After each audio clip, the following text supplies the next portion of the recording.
Aloha, bienvenue sur La douceur de Médusa. Je suis Patricia Chanel, écrivain. Aujourd'hui, nous allons à la rencontre de l'esprit de la biche.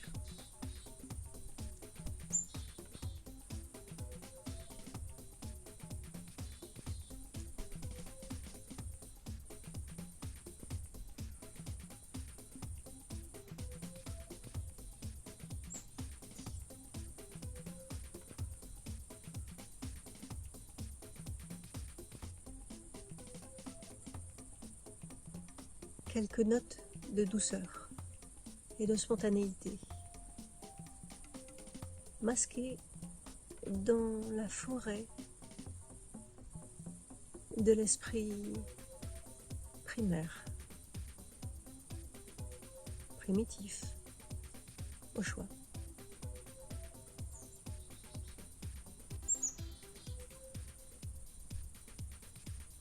Mon aspect de douceur est clairsemé. Clairsemé dans votre vécu, dans votre être-té également. Je vous apparais dans les forêts, dans les sous-bois, comme un clin d'œil de la vie. Les rencontres sont en quelque sorte magiques. Parfois, vous avez l'impression que je ne vous vois pas et que c'est la raison pour laquelle vous avez l'opportunité ou la chance de m'observer et de me voir. Et c'est une portion de vérité. Mais lorsque la rencontre se fait,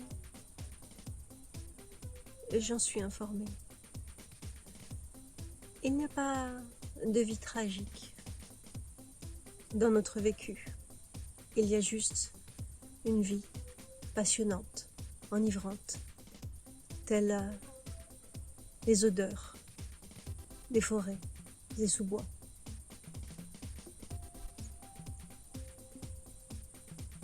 Cela éveille en chacun un panel d'émotions, de sensations, de visions. Quand je dis en chacun, c'est vraiment en chacun.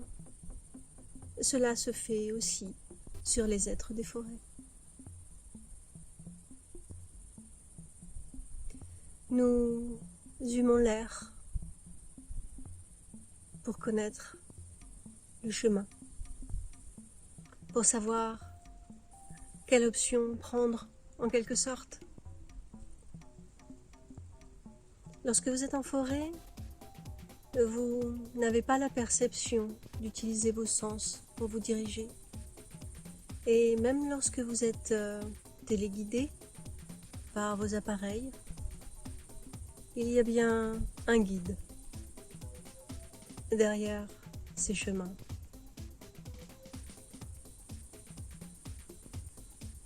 Vous pouvez penser que ce ne sont que des souvenirs de chemin, par exemple, lorsque vous savez en apparence où vous vous trouvez,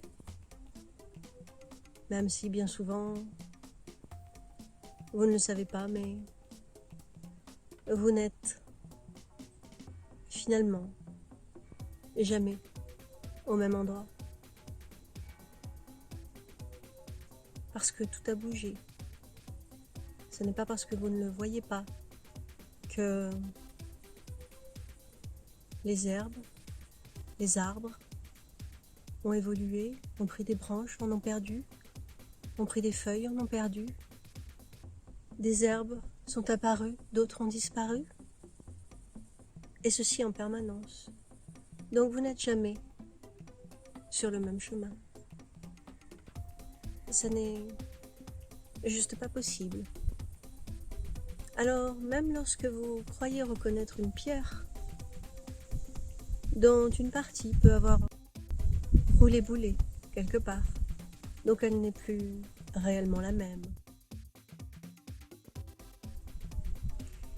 Eh bien, quand vous pensez prendre des chemins connus, ou inconnus, mais guidés par vos appareils technologiques, eh bien,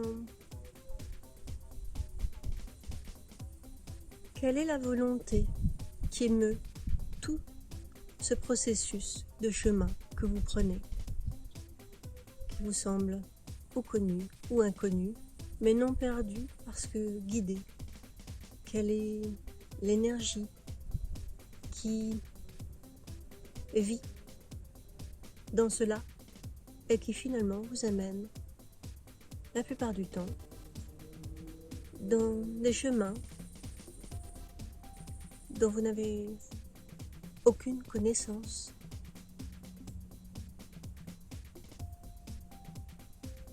Vous admirez, vous êtes subjugué, vous vous perdez parfois,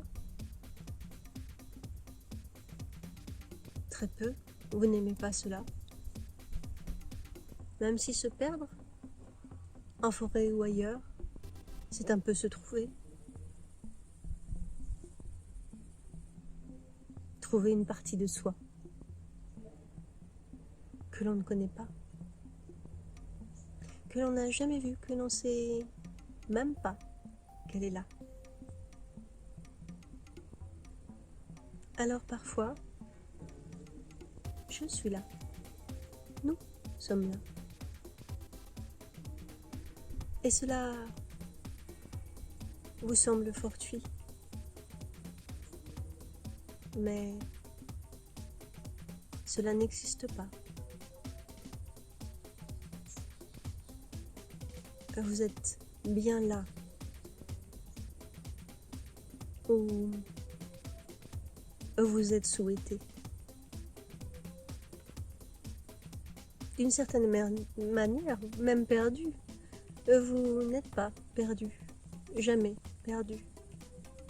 Vous êtes au bon endroit.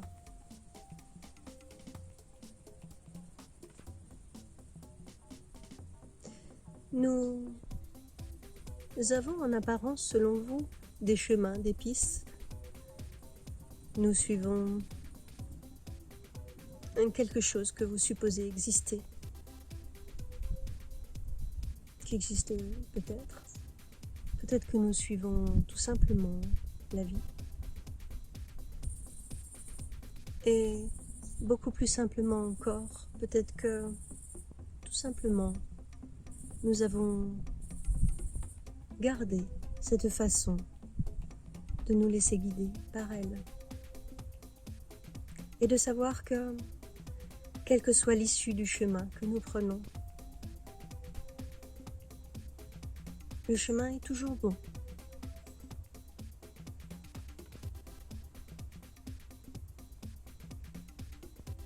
La raison, une des raisons pour laquelle nous ne sommes jamais perdus, c'est parce que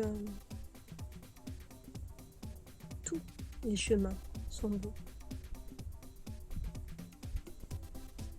Même les chemins inconnus.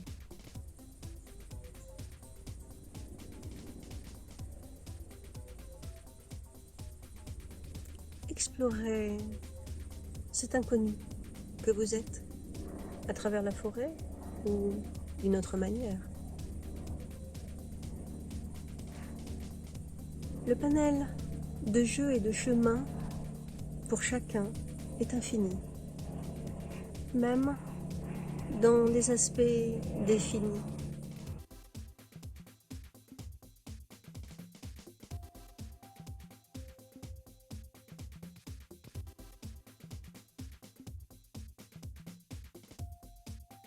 Que la douceur vous accompagne.